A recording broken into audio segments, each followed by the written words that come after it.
Now we're looking at the 13th day of Advent. Let's open up our Advent calendar.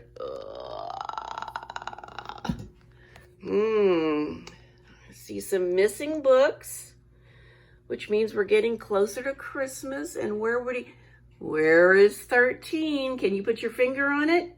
There it is, you're right. Let's see what book we have today to read. We are going to read Belle to the Rescue.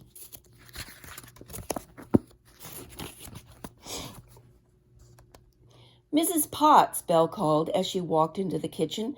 I found this bag of clothing sitting in the foyer. The master asked me to get rid of his clothes, Mrs. Potts said with a sigh.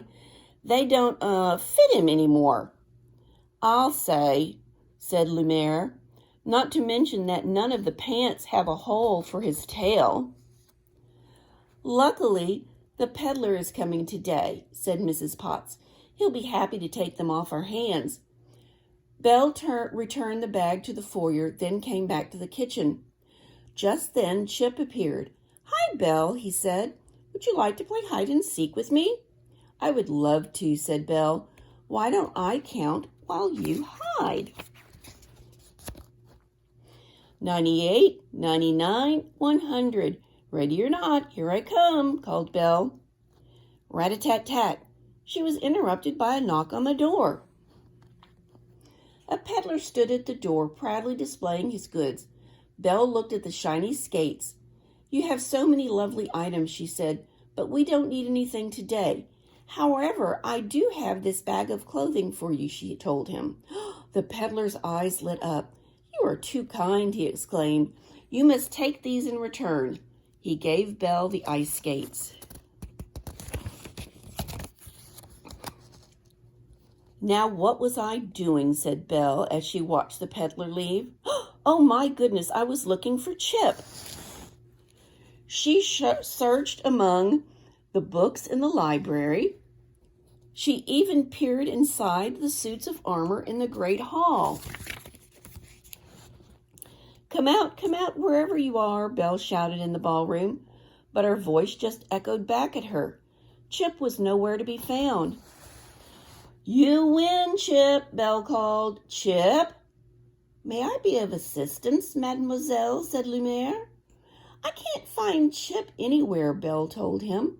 I haven't seen him since the peddler. Oh, no, he must have been hiding in the bag of clothes I gave away. Come on, Lumiere, she said. We have to find Chip before he's lost forever. Belle quickly pulled on her cape and boots. Then she grabbed her new ice skates and put them over her arm, just in case. Outside, Lumiere pointed to the tracks the peddler's wagons had left in the snow. It looks like he made a wrong turn. That means he's going on the castle grounds, Belle cried. There's still time to catch up with him. They galloped along in the snow. Ooh, Belle and Lumiere gasped. They knew that sound. It was a wolf. Spooked, Philippe reared up and stumbled off the road into a huge snowbank. Belle and Lumiere went flying. Once Belle had caught her breath, she grabbed a nearby branch and hoisted herself up out of the snow. Next, she rescued Lumiere. Belle pulled and pulled, but she couldn't budge Philippe. Then she had an idea. Using her skates like spades, Belle dug out Philippe. They raced down the road, trying to make up for lost time. Mon Dieu, Lumiere cried as they reached the fork in the road. The tracks had disappeared under the falling snow. Which way should they go? Just then, Belle spotted a red bird in the tall tree. Belle walked up to the tree, grabbed a branch, and began to climb higher and higher. I see him up ahead by the lakes, Belle called out triumphantly. They walked to the lake's edge. He's so far away, Lumiere wailed. Belle smiled. Or is he? She said.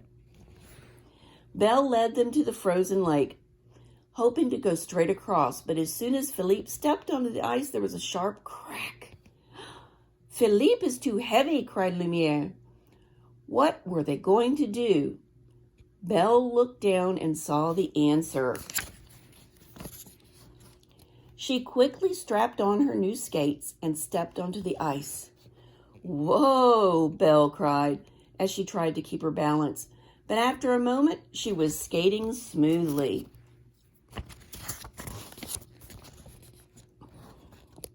Belle's skates glided over the gleaming ice.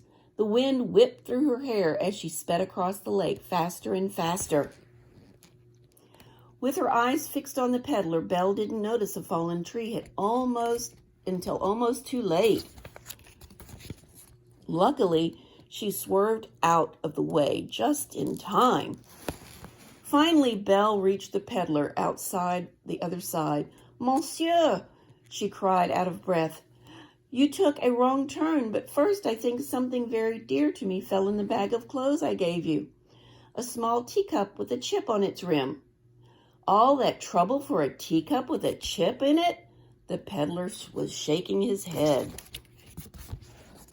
It's my favorite one, said Belle. She opened the bag and there was Chip, cozy as could be. Great hiding spot, huh, Belle? He whispered. The very best, said Belle with a grin. What fun it is to play hide and seek, especially if everyone got found.